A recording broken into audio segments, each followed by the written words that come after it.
నూలు నూలులో శతాబ్దాల గౌరవం, పట్టు పరంపరకు ప్రతీక, సంప్రదాయానికి శాశ్వత చిరునామా సఖీ. అక్కడ ఆకాశం నుంచి బాంబులు కురుస్తున్నాయి, ఇక్కడ కాసుల వర్షం కురుస్తుంది. ఒక పక్క అమెరికా ఇరాన్ యుద్ధంతో ప్రపంచం అల్లకల్లోలమవుతుంటే మరోపక్క కొందరు బెట్టింగ్ రాయులు మాత్రం కాసుల వేటలో పడ్డారు. యుద్ధం ఎప్పుడు జరుగుతుందో అంచనా వేసి గంటల వ్యవధిలో కోట్లు సంపాదించారు.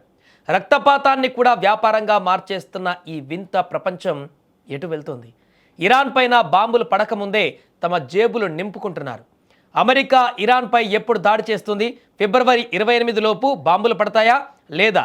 ఇదే ప్రశ్న ఇప్పుడు బెట్టింగ్ మార్కెట్లో హాట్ కేక్లా మారింది.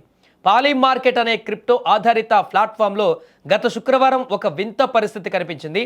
అమెరికా ఇరాన్ పైన విరుచుకుపడ్డానికి కేవలం గంటల ముందే కొందరు యూజర్లు భారీగా బెట్లు కాశారు.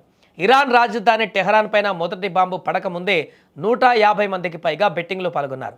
వీరిలో 16 మంది ఏకంగా $1,00,000లకు పైగా గెలుచుకోగా ఒక వ్యక్తి అయితే ఏకంగా $5 లక్షల, అంటే మన భారతీయ కరెన్సీలో సుమారు 4 కోట్ల రూపాయలు ఒక్క రోజులో సంపాదించాడు. అయితే ఇక్కడ అసలు ట్విస్ట్ ఉంది. అమెరికా దాడులు చేయబోతుందని సామాన్యులకు తెలియకముందే ఈ బెట్టింగ్ రాయులకు ఎలా తెలిసింది? ఇది కేవలం అంచనా మాత్రమేనా, లేక లోపల ఏదైనా సమాచారం లీక్ అయిందా?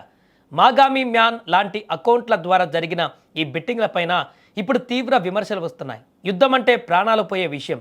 అటువంటి చావుల మీద కూడా బెట్టింగులు ఏంటని ప్రపంచవ్యాప్తంగా నిరసనలు వ్యక్తమవుతున్నాయి. అమెరికా సెనేటర్ క్రిస్ మార్పీ వంటి వారు దీనిపై మాట్లాడుతున్నారు. యుద్ధం మరియు మరణం మీద లాభాలు పొందడం అత్యంత హేయమైన చర్య అని ఆయన అభివర్ణించారు.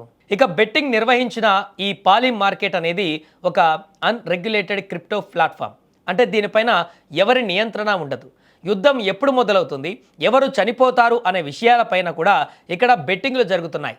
ఇరాన్ సుప్రీం లీడర్ ఖమేనీ ఎప్పుడు పదవి నుంచి తప్పుకుంటారు అనే దానిపైన కూడా కోట్లల్లో బెట్లు కాశారు. ఇదంతా చూస్తుంటే యుద్ధానికి కూడా ఒక క్రీడలా మార్చేస్తున్నారని, సమాచారం ఉన్న కొందరు వ్యక్తులు దీన్ని అడ్డం పెట్టుకుని కోట్లు గడిస్తున్నారని స్పష్టమవుతుంది. ఇది కేవలం ఇన్సైడర్ ట్రేడింగ్ మాత్రమే కాదు, అంతకంటే దారుణమైనటువంటి నైతిక విలువలు లేని వ్యాపారం అని విశ్లేషకులు చెబుతున్నారు. ఏది ఏమైనా టెక్నాలజీ పెరిగే కొద్దీ మనిషి విజ్ఞానం పెరుగుతుందనుకుంటే మరణాలపైన కూడా బెట్టింగ్ కాసే స్థాయికి దిగజారుతున్నాడు. యుద్ధం ఒక దేశాన్ని నాశనం చేస్తుంటే ఒకరికి మాత్రం అది కాసుల పంట పండిస్తుంది. ఈ బెట్టింగ్ మాఫియా పైన కఠిన చర్యలు తీసుకోవాలని ఇప్పుడు అంతర్జాతీయ స్థాయిలో డిమాండ్ వినిపిస్తున్నాయి. మరి ఈ క్రిప్టో బెట్టింగ్ ప్లాట్ఫామ్ల పైన చర్యలు ఉంటాయా, లేదా యుద్ధం పేరుతో ఇలాంటి బెట్టింగ్లు కొనసాగుతాయి అనేది వేచి చూడాలి.